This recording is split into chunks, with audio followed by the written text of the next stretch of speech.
দিন শেষে আমি বড়ই একা। আমি ছাড়া আর আমার কেউ নেই। আমার কথা শোনার কেউ নেই, আমার কষ্ট বোঝার কেউ নেই।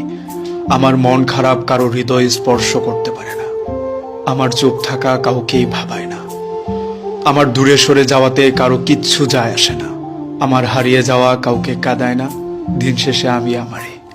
না আমি কারো আপন, না কেউ আমার আপন হতে চায়।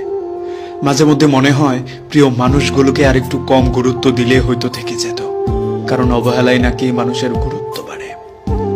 আজকে যার কাছে নিজের মনের কথা বলতে না পারায় অস্থির লাগে, একদিন সব দারুণ দুঃসংবাদেও তার কথা আর মনে পড়বে না। এমনকি দুঃখে কাতরালেও তার চৌকাট মারাতে আর ইচ্ছা করবে না। কোনো প্রিয় জিনিসই বেশি দিন প্রিয় থাকে না, তার জায়গা দখল করে নেই নতুন কিছু।